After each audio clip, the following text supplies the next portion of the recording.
जी हनीफ अब्बासी साहब। बहुत शुक्रिया जनाब स्पीकर।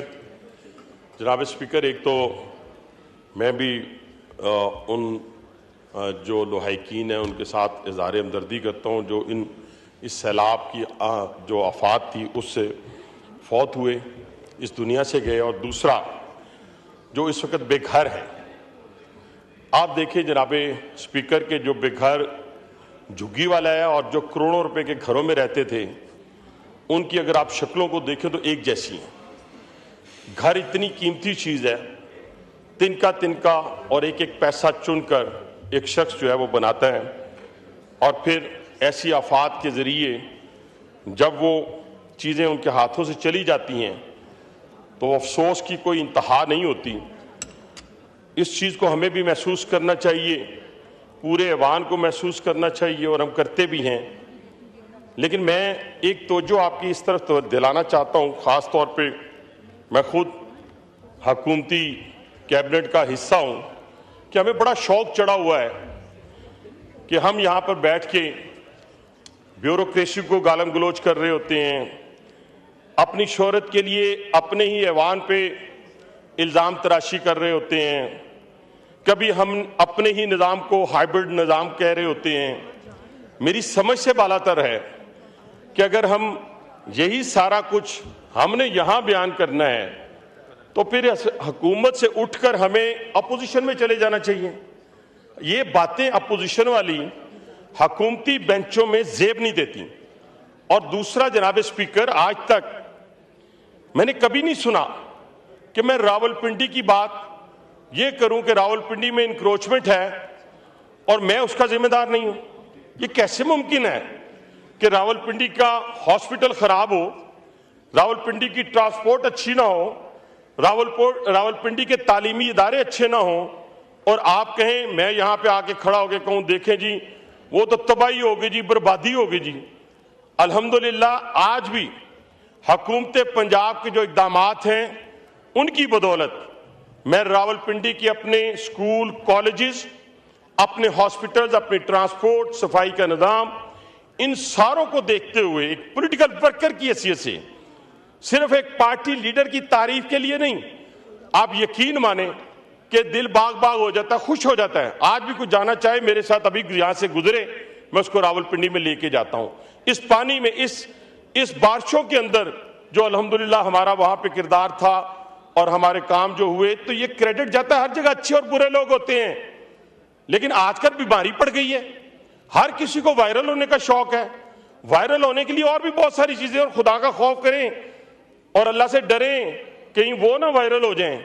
वो वायरल होगी तो फिर क्या होगा, फिर तो पूरी वायरल हो जाएंगी। तो इसलिए किसी को यहां इस ऐवान में खड़े होके उसी ब्यूरोक्रेसी को जिससे आप सारा दिन काम लेते हैं, अच्छे भी हैं बुरे भी हैं, इस ऐवान के अंदर सारे अच्छे नहीं हैं लेकिन बुरों की तादाद कम होगी, आप अपने पे इल्जाम तराशी शुरू कर देते हैं। तो ये सारा ट्रेंड जो है, मैं इसलिए इस ऐवान में खड़े होकर बात कर रहा हूं कि खुदा के लिए ये बड़ा आसान तरीका है कि जी लोकल बॉडीज नहीं हुए, जी फलां नहीं हुआ, 40 साल का निजाम गंदा है। भाई 40 साल तक आप उस निजाम का हिस्सा रहे हैं, आज भी उसी निजाम का हिस्सा है, उसी को गालियां दे रहे हैं। ये ट्रेंड जो है इसको खत्म होना चाहिए। आप हुकूमत का हिस्सा हैं।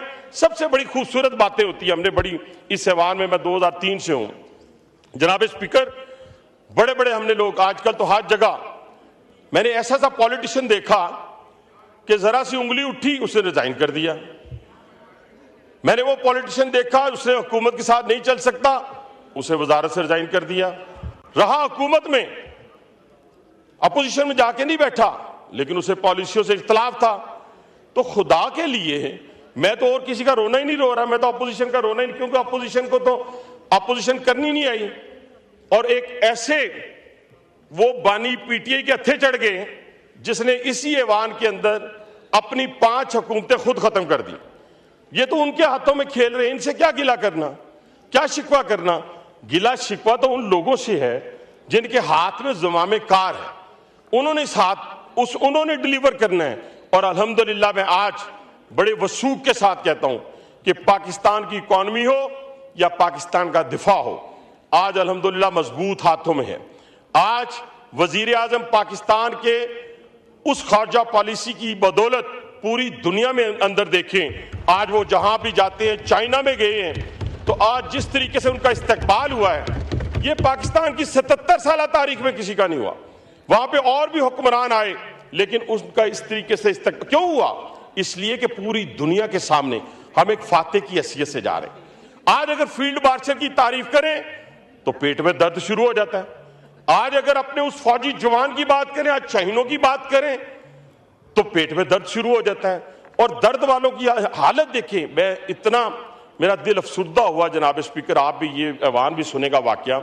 हमारे यहाँ रावलपिंडी में एक कर्नल साहब, रिटायर्ड कर्नल, तहज्जुद गुजार, वो और उनकी बेटी जो है, एक मिनट, उनकी बेटी जो है वो सैलाब की नजर होती हैं, तो हम उनके मीम्स बनाते हैं। ये जालिम लोग, पढ़े लिखे लोग, और वो तरबियत की बानी पीटीआई ने इन लोगों की, नौजवान नस्ल की, कि खुदा की कसम मैं काम किया कि वो बाप और बेटी उस सैलाबी रेले की नजर होते हैं, तो उस पर भी तंज और मजाक का आलम जो था उधर से बर्पा किया गया। इन गंदगी को रोकने के लिए, इस फहाशी को रोकने के लिए इकदाम कर लिए।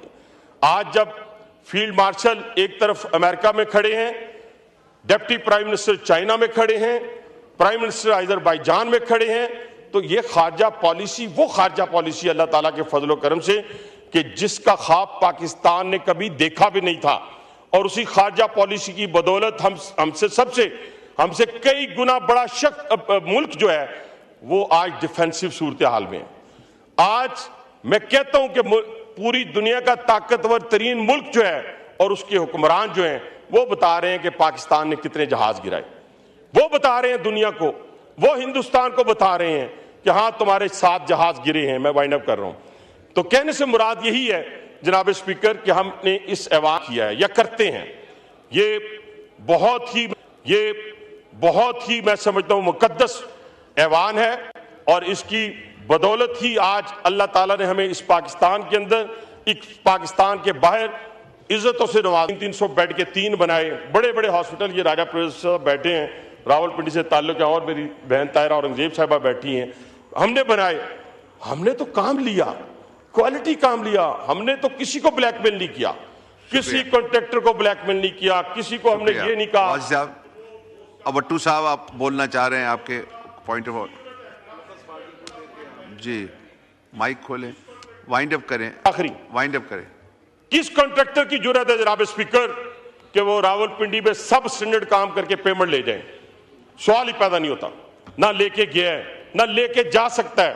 इसलिए कि ये साफ होना चाहिए, इसलिए कि बुग्ज नहीं होना चाहिए, इसलिए कि अपनी अना की खातर, अपने आधा किलो गोश्त की खातर पूरी भैंस ज़िबा करने की कोशिश नहीं होनी चाहिए। तो इसलिए मैं कहना चाहता हूं कि इंशाअल्लाह ताला ये बातें, ये अवाम की नुमाइंदगी, ये अपने लोगों की नुमाइंदगी इंशाअल्लाह जारी और सारी रहेगी। जो हक होगा, सच होगा, अल्हम्दुलिल्लाह पहले भी हक और सच से नहीं डरे,